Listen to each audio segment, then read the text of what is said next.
शेतकरी मित्रांनो, अत्यंत महत्त्वाची बातमी. जे काय 95% पीक विमा या जिल्ह्यांपाशी मंजूर होता ते वितरण करण्यात आलेलं आहे. म्हणजे की वितरण करणे सुरू झालेले आहे. नेमके शेतकरी मित्रांनो कोणकोणत्या जिल्ह्यांना पीक विमा मिळणार आहे व त्याचबरोबर कोणत्या कंपन्याकडून मिळणार आहे संपूर्ण माहिती यावेळी पाहणार आहोत. व त्याआधी नवीन असेल तर चॅनलला सबस्क्राईब करायचे विसरू नका. चला तर व्हिडिओला सुरुवात करतो.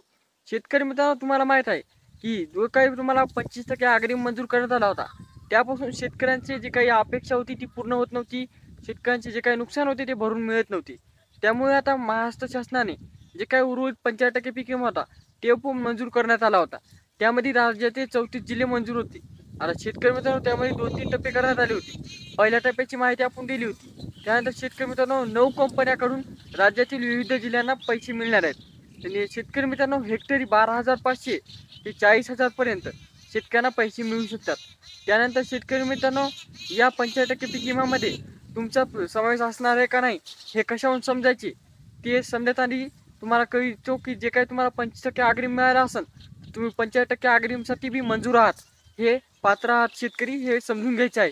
त्यानंतर तुम्हाला जर तरी पण काही कळत नसेल तर तुम्हाला शेतकरी मित्रांनो पुन्हा एकदा सांगू इच्छितो, तुम्हाला 25% अग्रिमसाठी वैयक्तिक क्लेमद्वारे तुम्ही आपली जी काही तक्रार होती ती मांडली होती आणि वैयक्तिक पीक पाहणी केली होती.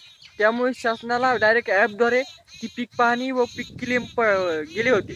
आणि त्याच पीक क्लेमच्या अवलंबावर तुम्हाला हे 95% पीक विमा तुमच्या खात्यावर पाहायला मिळणार आहे. व त्याचबरोबर पाहायला म्हणजे की वितरण करण्यास सुरू झालेली आहे. तेच गतीने शेतकऱ्यांच्या खात्यावर पैसे मिळत आहेत.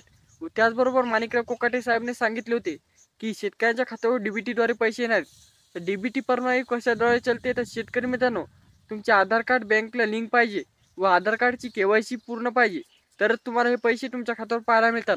नाहीतर खूप अडचणी येतात आणि तुम्हाला कळेल की तुम्हाला पीक विमा मंजूर असून मिळाला नाही. तर अशा प्रकारच्या अडचणी होऊ नये म्हणून तुम्ही तुमचे बँक खात्याला आधार कार्ड लिंक करा व आधार कार्डची केवायसी करा.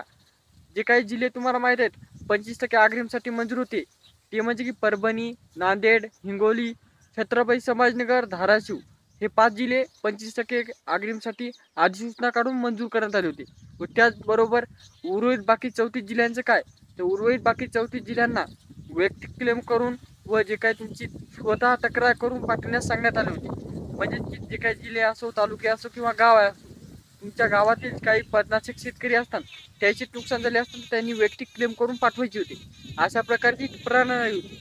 आता या प्रणालीद्वारे तुम्ही जे काही पैसे पाठवले म्हणजे जे काही तक्रार पाठवलेली आहे त्या तक्रारीनुसार जे काही तुम्ही क्षेत्र पाठवलेले आहे त्या क्षेत्राचं नुकसान दाखवलेले त्याच्यानुसार तुम्हाला 95%चे पैसे मिळणार.